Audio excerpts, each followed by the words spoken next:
ช่วงนี้ติดตามอัปเดตข้อมูลข่าวสารภาคภาษาอังกฤษใน NBT World ค่ะสวัสดีครับ Thank you for joining us for the evening edition of NBT World Brief right here on NBT and NBT World. I'm Surapal Lautharanarit. Prime Minister Anutin Chanvirakul has chaired a National Security Council or NSC meeting to address ongoing tensions and encroachment by Cambodian nationals along the border in Sa Kaeo province. Following the discussion, NSC Secretary General Chatchai Bangchuat announced that Thailand's position remains unchanged. It is based on four key principles previously outlined in General Border Committee discussions. These are the withdrawal of weapons, the withdrawal of forces, joint action against scammers, and joint management of the border situation. He stated that this stance is being reiterated to the international community to ensure clarity. Regarding a letter from the United States expressing interest in assisting, Foreign Affairs Minister Sihasak Phuongkiet-Kaew confirmed that while help to achieve peace is welcomed, Thailand's own strategy remains anchored in the four agreed-upon principles. The NSC also approved a legal framework for managing the border situation. This includes the use of martial law, which is already in effect in the area, in conjunction with regular legal procedures. The approved plan was specifically developed to be in accordance with international law and human rights principles, reinforcing Thailand's commitment to a legitimate and principled defensive posture.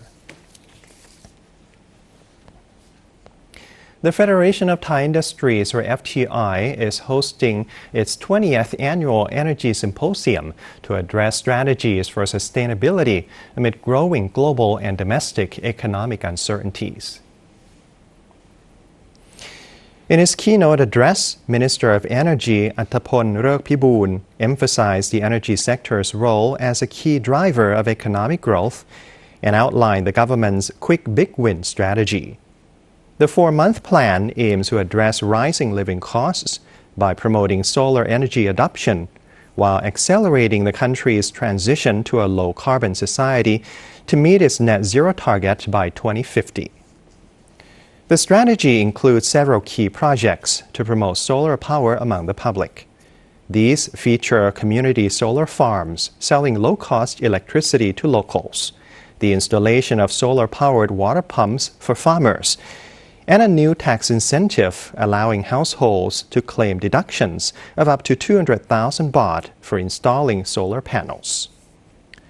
To support the industrial sector, the government is also strengthening energy infrastructure with a focus on developing direct power purchase agreements, or PPAs, which are set to be completed in the next 4 months.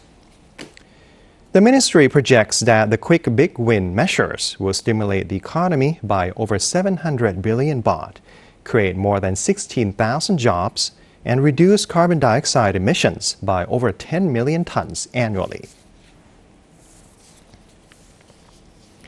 The Thai Industrial Hemp Trade Association is collaborating with NCC exhibition organizer to host the Asia International Hemp Expo and Forum 2025, which is set to be the largest exhibition and innovation forum on hemp, cannabis, and kratom in Asia. Phumchai Khampato, president of the Thai Industrial Hemp Trade Association, stated that Thailand's hemp industry is entering a new era of health and environmental economics, with over 40 countries now promoting laws for its use. He highlighted Thailand's high potential as a regional production hub, supported by clear legal frameworks from the Ministry of Public Health. This has contributed to a retail value for herbal products reaching 44.8 billion baht in 2024, a 7% increase, reflecting a growing consumer preference for natural products. The expo will feature several key highlights, including a showcase of hemp flowers from certified farms, presentations on hemp technology, and the launch of kratom into the expanding global wellness and functional food market. The event will also host an international seminar with experts from over 20 countries, free medical consultations, and training for cannabis retail standards. The Asia International Hemp Expo and Forum 2025 will be held from November 5th to 7th at the Queen Sirikit National Convention Center and is expected to attract over 10,000 visitors from around the world. The flooding in Nakhon Sawan has affected over 7,000 households across 179 villages and has damaged over 1,100 rai of agricultural land. Local officials and government agencies are working together to manage the water situation and maintain continuous monitoring. Deputy Prime Minister and Minister of Agriculture and Cooperatives Thamanat Promphao recently visited Nakhon Sawan to assess the impact of ongoing flooding, which has affected 6 districts in the province.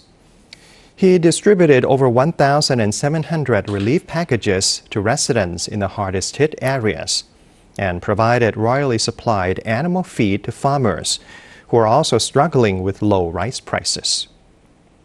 In response to the high water volume in the Nan River, the minister has instructed the Royal Irrigation Department to boost water drainage and reduce the discharge from Sirikit Dam.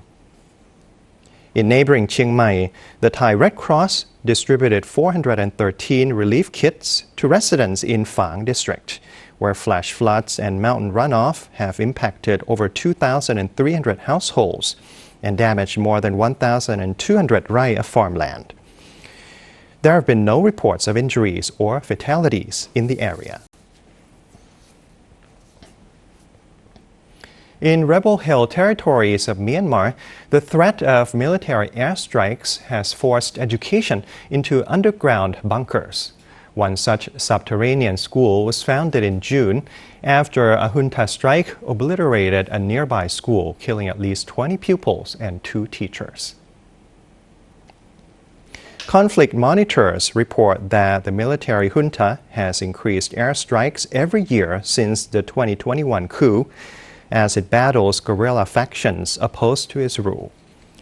The junta, equipped with jets from China and Russia, has escalated its aerial campaign against rebel forces who lack air defenses. According to the Armed Conflict Location and Event Data Organization, partial data from the recent wet season shows over 1,000 air and drone strikes have killed more than 800 people.